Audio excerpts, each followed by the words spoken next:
Hi, I'm here today to speak about the children and youth in agriculture. And my name is Marsha Salzwedel. I'm a youth agricultural safety specialist. So today what we want to talk about is the benefits of growing up on a farm.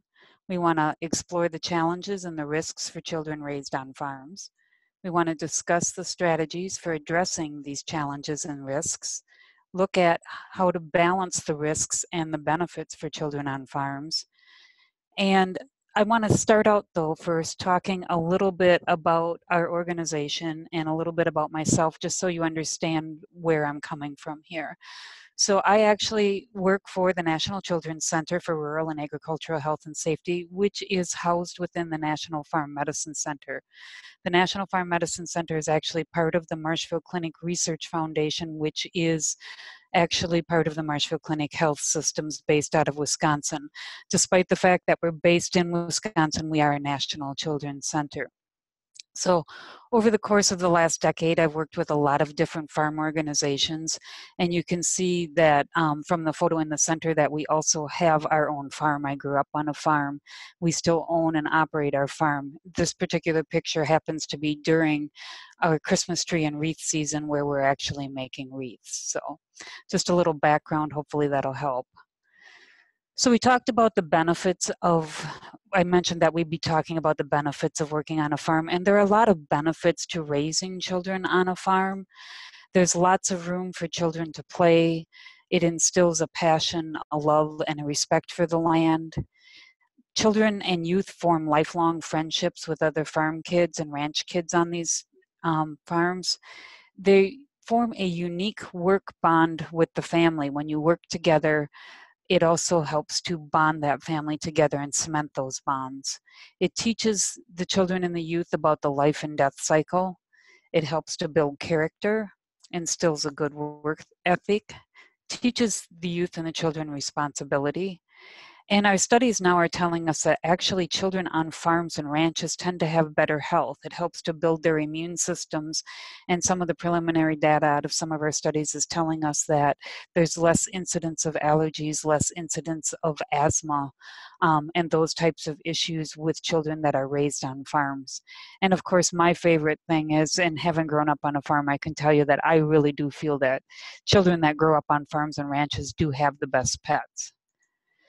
But along with those benefits of growing up on a farm are also some challenges and risks.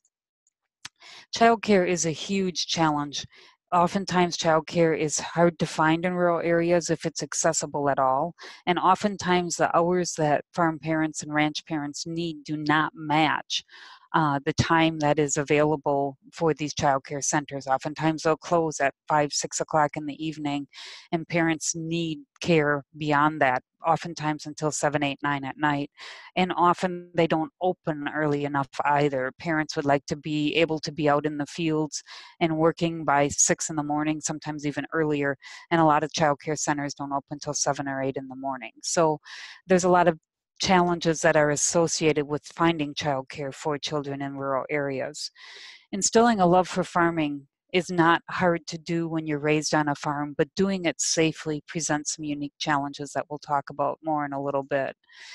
Injury and death, of course, are definitely challenges, and avoiding them on farms and ranches. Keeping friends and visitors safe, because oftentimes when you have friends and people that visit the farm or the ranch and they come out, they're not familiar with the environment, not familiar with the equipment, and so they can inadvertently endanger themselves and not even realize that they're doing so because of the unfamiliarity of the environment. Creating fun is oftentimes a challenge. Not hard to actually figure out ways to have fun on these agricultural operations, but finding ways to do it safely is more of a challenge.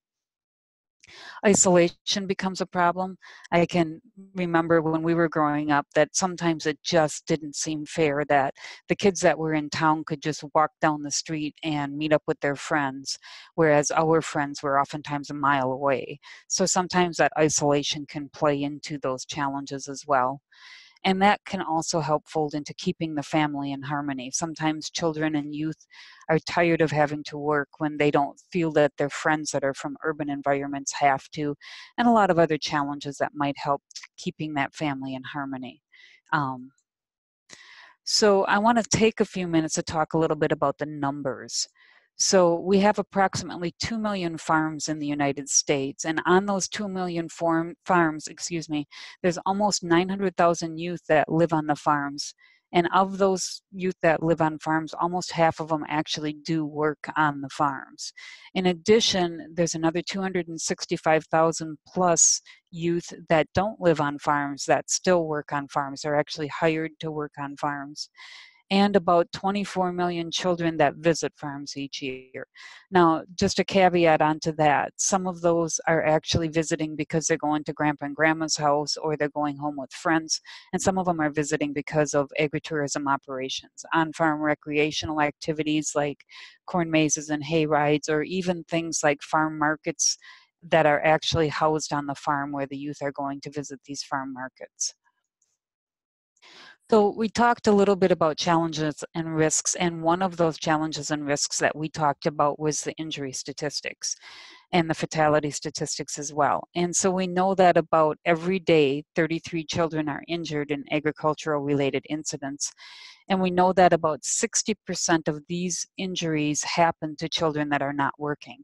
And a big part of what plays into this is the fact that agriculture is one of our most dangerous occupations. It's a dangerous work site in the US, but it is also a work site and one of the only work sites where children of any age can be present. And because you have these very young children that are oftentimes found in the work site, that's where a lot of these injuries and some of these fatalities are actually occurring. Now, when we talk about fatalities, we know that a child or a youth dies in an agricultural related incident about every 3 days, but we also know that the number of the ag-related incidents and fatalities that are happening to working youth are higher than all other industries combined. And we know that a part of the reason for that is because a lot of these youth are doing work that is beyond their abilities. It doesn't match well with their cognitive or even their physical development. And we'll talk more about that in a little bit as well. So we have some good news and some bad news. And our good news here is, as you can see, since 2001, we've seen a pretty good reduction in the number of injuries that has occurred. You'll notice that our data ends at 2014, and that's been one of our challenges, and we'll talk more about that too in a little bit, about the challenges of getting data. But you'll see that from 2001 to 2014, we did see some decrease in the number of injuries that are occurring on farms and ranches. The bad news is kind of what I mentioned before. You can see that the fatality rates, this blue line here, is our fatality rates for youth that are working in agriculture.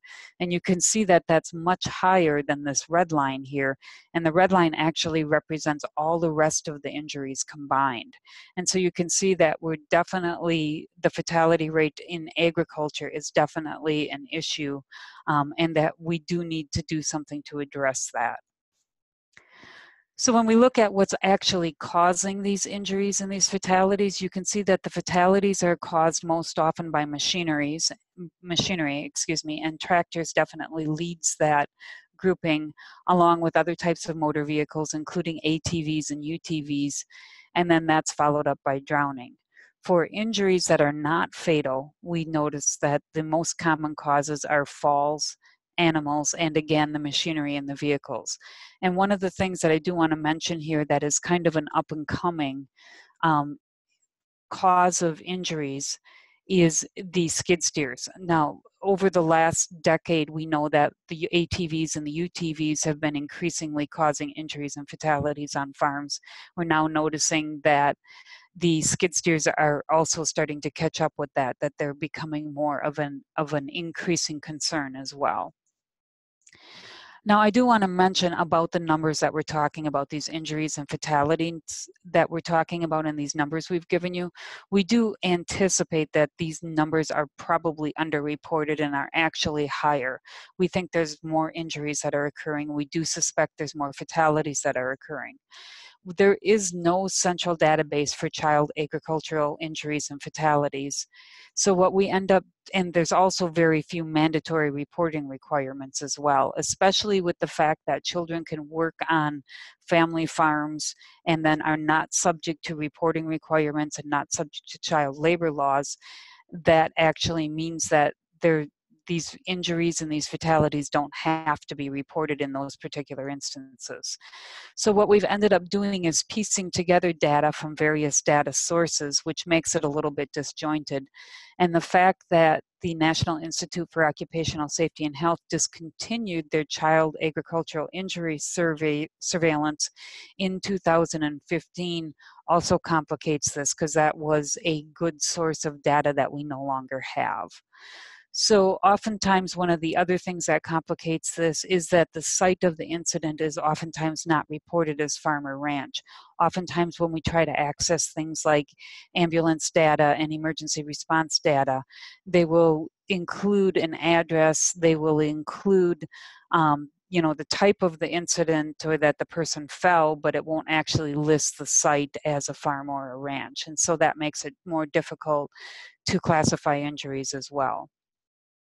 So one of the things that I do want to talk about here is the myths. There's a lot of myths that are associated with the agricultural industry, a lot of myths that are associated with farms and ranches. So farming has a very strong culture in the United States, and there are a lot of traditions in the United States that are associated with that. And part of the reason for this is because farmers are very concerned about who the next generation of farmers is going to be. And that anxiety is not unfounded. Part of the problem and part of the things that contribute to that worry are the economics of farming and ranching. So land is very expensive, equipment is very expensive, and so it's hard for somebody who does not grow up in the farming environment. If you don't inherit the land and don't inherit the farms, it's hard for people to break into this because of the economics. So this field is not an easy one to get into. And then on top of that, there is the challenge of producing food for a growing world population. As our population continues to grow, our number of farms continues to shrink, we need to produce more and more food with less and less resources. So those myths and those challenges kind of help play into some of the myths that we've been dealing with over these last several years. And one of the myths, and one of the biggest myths that we do deal with, is that many people feel like you have to allow young children to ride on tractors in order to get them interested in farming. Well, the problem or the hazard that's associated with this myth is that tractors actually are responsible for over 40% of the accidental farm deaths of children under 15 years old. And yet 4 out of 5 farm children regularly ride their tractors with their family members. So when you go out and you actually look, you can see that there are very large numbers of incidents out there where children are actually injured and even die because of riding on tractors. They fall off of the tractors and get run over. The tractors hit bumps and they fall off the back of the tractor and get pulled into machinery, all kinds of different types of incidents here. So it's actually a very dangerous tradition to have. A second myth that kind of plays into this same myth is that, okay, well, it's okay for me to have my kids on my tractor or my combine because I have a cab there. And a lot of parents and a lot of farm supervisors think it's okay if there's a cab. Well, the problem here is that cabs oftentimes will provide a false sense of security. They do not guarantee the safety of extra riders. And when you go out and you start exploring some of the injury and fatality data, you'll see that there's numerous articles out there where children actually were on the cabs or were in cabs and they actually ended up getting injured or killed anyway. So maybe the cab went around a corner and the child fell against the door and the door opened up. Or there's been times where they've hit a bump in the field and the child reached out to grab something. And when they reached out to grab a hold to kind of anchor themselves, they actually grabbed the handle and opened the handle. We even had one instance here in a combine where the combine hit a rut in the field and the windshield shattered and the child fell through that broken windshield and into the header of the combine. So the fact is that the presence of the cabs are not any guarantee of safety and actually may increase the danger to the child because of providing the false sense of security. The other issue with children riding in tractors and riding on equipment as extra riders is they provide additional distraction for the driver. And so the driver, the equipment operator needs to really be paying attention to what is going on around them, to what the job is that they're doing. And when you add this extra rider in, it provides some additional distraction as well. One of the other myths, and this is one that I really kind of wanted to buy into as a child growing up on a farm, was that farm kids are stronger, they're faster, and they're smarter than urban youth, and they're fully capable of performing farm chores that are typically done by adults. And again, as a farm child, I was like totally on board with this. As an adult who works in the field, I realize that there are some problems with this idea. And actually, there are certain teen characteristics that affect a youth's ability to perform farm work safely, and especially the hazardous work that's done by adults. Teenagers, while oftentimes they may be as tall as adults or even taller than some adults, they actually do lack some of the abilities of adults.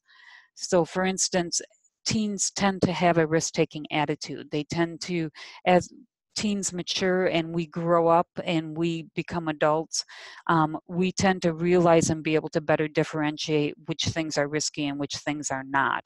As a teenager, we want to try new things. That's kind of built into the DNA. It's kind of a learning thing.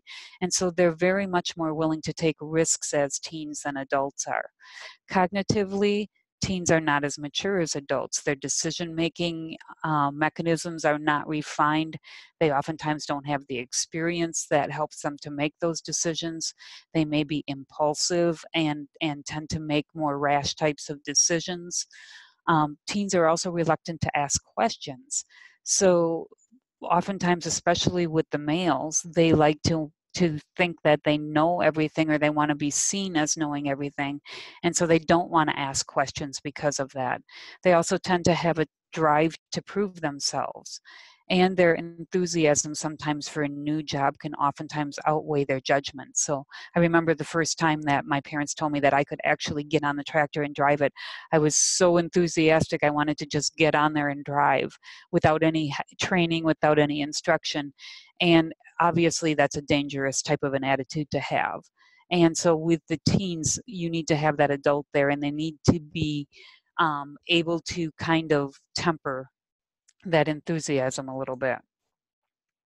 Other factors that can play into this as well, there's laws and regulations. We already mentioned the fact that the laws and regulations don't apply to children on family farms that are working for their parents or for a person standing in the place of a parent. And so sometimes that can play into it. And also I mentioned as well, teens and youth just do not have the experience that an adult has oftentimes, and that lack of experience can sometimes endanger them as well.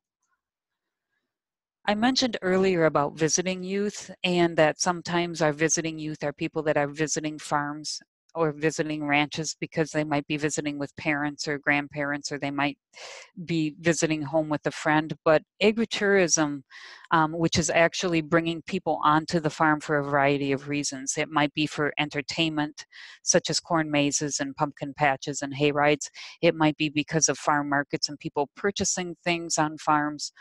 Or it might be educational. You might be bringing them out there to teach them about where their food is growing from, doing some type of farm tours. But regardless of the reason for it, agritourism is increasing by leaps and bounds. There was a 42% increase from 2007 to 2012, and all of the recent data that we've had tells us that that trend is continuing. Because of the increase in agritourism activities, we know that every time you add activities to an operation, or you add more operations performing activities, you're adding more hazards. And again, remember, these are visitors coming onto the farm that are oftentimes unfamiliar with that type of an environment. And so you have more people visiting that are unfamiliar with the farms. There's more activities that are out there. And so there's more distractions that are on these farms for these visitors. So that always also increases the hazards to these visitors. So the question, we've talked about strategies, or excuse me, we've talked about challenges and risks, but we need some strategies to address these challenges and risks. How can we kind of mitigate some of these issues that we've talked about? And so as we look at what is out there and what's available, we find out that there are a lot of things that are out there and available that can help us to do that. So there's a Child Agricultural Safety Network that you can go out and you can access at childagsafety.org. And you could actually join this network if you're interested in child agricultural injury prevention. But there's also resources available out there. There's posters, there's radio ads, there's videos, and these things talk about a number of different things. There's extra riders on tractors. This one particular poster says a tractor is not the place for quality time with your child, and it just kind of encourages you not to give children extra rides on tractors. There's also information on this website about ATVs and UTVs. There's information out there about media guidelines and how to talk to the media and what things to show and not show in photos and images, and some social media information as well. So there's a lot of resources out on this website. So we talked a little bit about ways to nurture interest in farming. And we want to nurture that interest without getting those kids into that work site, without taking those kids for rides on tractors like we just talked about. So there's lots of toys and games out there that you can use to nurture an interest in farming. Like on the top right there, you see there's sandbox toys, and there's barns, and there's barn toys on the bottom right. There's Legos out there that are farm equipment. There's lots of Matchbox equipment and different types of toys. There's actually video games out there. There's ride-on toys. So there's lots of toys and games out there that you can actually use to help nurture that interest in farming without taking kids out into the actual farm work site. So kind of combining that farm work site with keeping kids out of that farm work site and talking about that is, we talked already about some of the challenges with childcare. So definitely it's the best option for young children, getting them out of the work site. But we know that sometimes because of a variety of reasons, either it's not available, the hours don't match, sometimes childcare isn't an option. And so what is an option at that point then is to build a safe play area. And on the cultivatesafety.org website, there is a booklet there called Creating Safe Play Areas on Farms that actually talks about how you can create a safe play area for your children on a farm. And then the idea is you can combine these safe play areas with the farm toys we talked about earlier. And the actual booklet talks about repurposing some of the farm things that you find on the farm as well. And this will actually help to create and nurture that interest in farming when you are able to combine these two things. So another way to nurture interest in farming is to get children out into the garden. So a garden is a great way for children to actually see their family enjoying the production of food. And the reason that it's so great is because the parents can take the time here to explain in a garden what's happening, how the plants are growing, how you're planting seeds, how you're weeding, and why you're doing different things. And it's a safer environment. You don't have the stress, the risk, the hustle and the bustle. You don't have the equipment that you see out in the busy farm work site when you're out planting fields and that type of thing. And it also allows the parent the time to actually focus on the child rather than being distracted by doing other types of things. So a couple of things to keep in mind, though, when you do have the children out into the gardens is that if you're going to have them working with you, you need to ensure that whatever tools they're using are ergonomically correct. You don't want the children to injure themselves because the tools that they're using are the wrong size or because they're trying to lift things that are beyond their capacity. And so one of the things that we have, and you can see a picture of it on the right, is we have a variety of different work guidelines that are available that you can use to help assess whether a child is ready to do specific jobs, and also what you need to do when you have them out in that gardening environment to help keep them safe.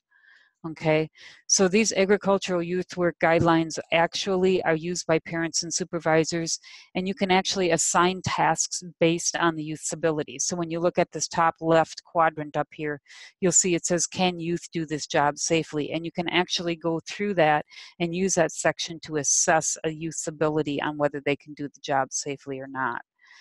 also includes on these guidelines information on adult responsibilities. What does the adult need to do in order to keep that youth safe, along with how much supervision the youth needs, what the hazards are that you need to think about, the most common hazards, and what types of protective strategies and PPE you need to provide to keep that youth safe.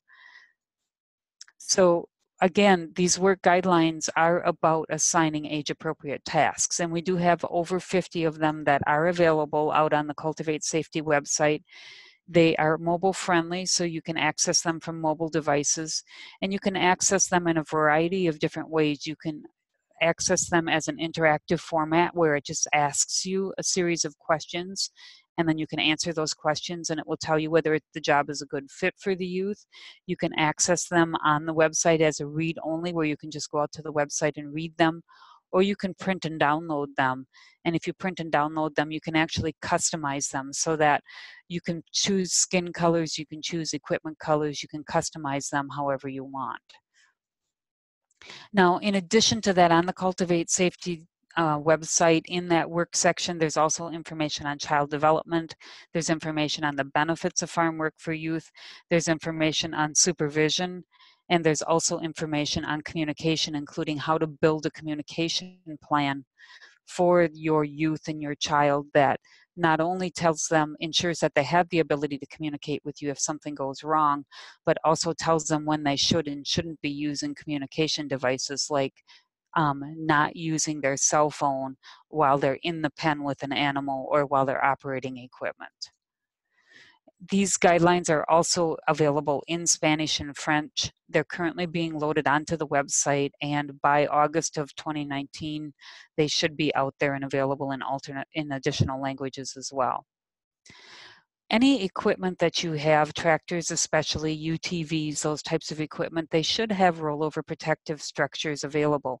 One of the challenges when we're working with youth and with teens is that oftentimes farmers and ranchers want to put those teens and those youth on equipment that's smaller, that's less expensive. Oftentimes it's older because they don't want them damaging their newer equipment or their more expensive equipment. Well, the challenge with that is oftentimes these older pieces of equipment do not have the rollover protective structures on them. And so it actually endangers the youth and the adults that operate them. So it's important to understand that when you are putting children and youth on equipment, you need to make sure that all of the safety features, including these ROPS, are in place for them. I mentioned ATV safety. We talked about the childagsafety.org, that there is information available. This is under development. It's just being updated right now on the ATV and UTVs. There is youth work guidelines as well on all-terrain vehicles and on UTVs, and as I mentioned, 51 other tasks are out there as well. Grain safety at grainsafety.org. There's information out there for young workers. There's training materials. There's resources. There's a lot of information out there on grain safety for youth. So you can visit that out at grainsafety.org. There's other resources and links to resources on the Cultivate Safety website. I mentioned that before. There's also some online tools that are available out there. There's information out there for work, for youth, for playing, children, for a wide variety of different types of ways to protect and address those challenges and the risks that you see in that environment. In addition, the agritourism website, safeagritourism.org, also has information out there on how you can make your operations safer for visiting youth. I want to take a moment to just mention the website aginjurynews.org. This is a website that you can go out and you can access news clippings and other types of reports on injuries and fatality incidents. Currently, it includes information from across the United States. Eventually, it will include worldwide incidents. It is under development. It's got all the 2017 and 2018 news reports and clippings that we've been able to find. They are adding additional ones, and 2019 to date, excuse me. They're adding some additional ones. They'll be going back a couple more years eventually. And it's totally searchable by operations, by dates, by regions, by injury agents, by ages. There's just a wide variety of different ways that you can search this. and it is free to use. You do have to register for an account, but there is no cost to it. So you can go out there, and if you want to see what's going on in your area, what's been going on in your area for the last couple of years, this is a great way to find out what types of injury incidents have been going on and have been happening in your area. So we talked a lot about the benefits at the beginning of the presentation. We talked a lot more recently about the challenges and about the risks that are occurring and some of these strategies that we can use to address these. But what we really need to look at is how do we find a balance, okay? We need to balance between those benefits and between the challenges and the risks, because we really do want the children and the youth and the teens to be on farms. We want them to work on farms. We want them to be able to take advantage of all of those benefits of being raised on a farm and working on a farm. But we want to minimize those risks and those challenges if we can. So the question then comes in, who's responsible? Well, keeping children safe and happy on farms is ultimately the responsibility of the adult.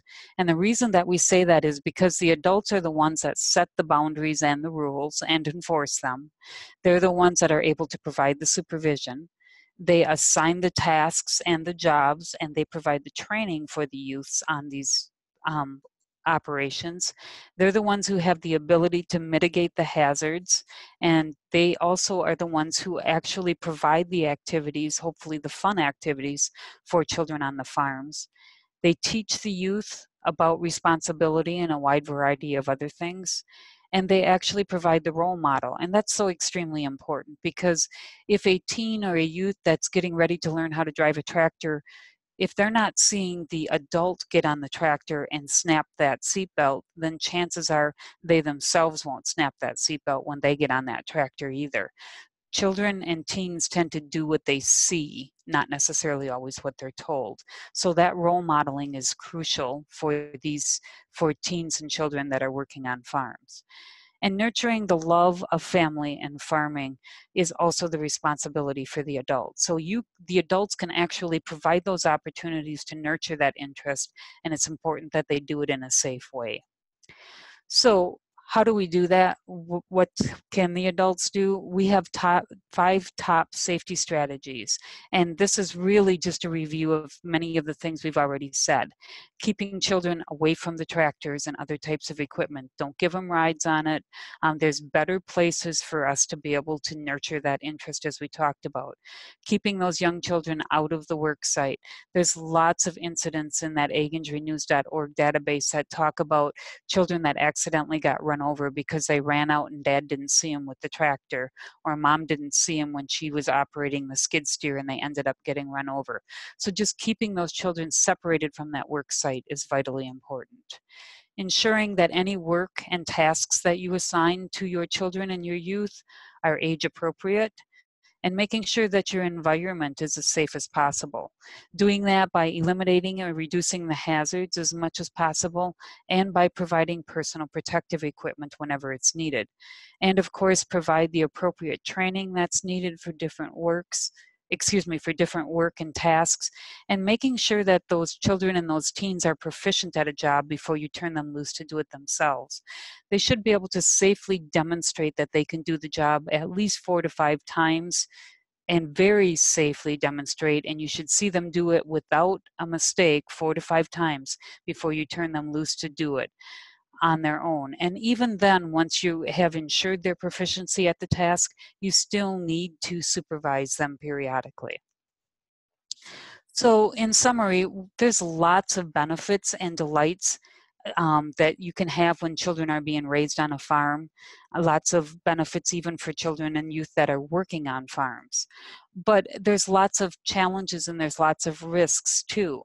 So if we can take these farms and these ranches and we can make the work safe, we can make the children safe while they're being raised there, that allows the children to take advantage of the benefits of living on a farm and working on a farm, and yet still live a long and healthy life.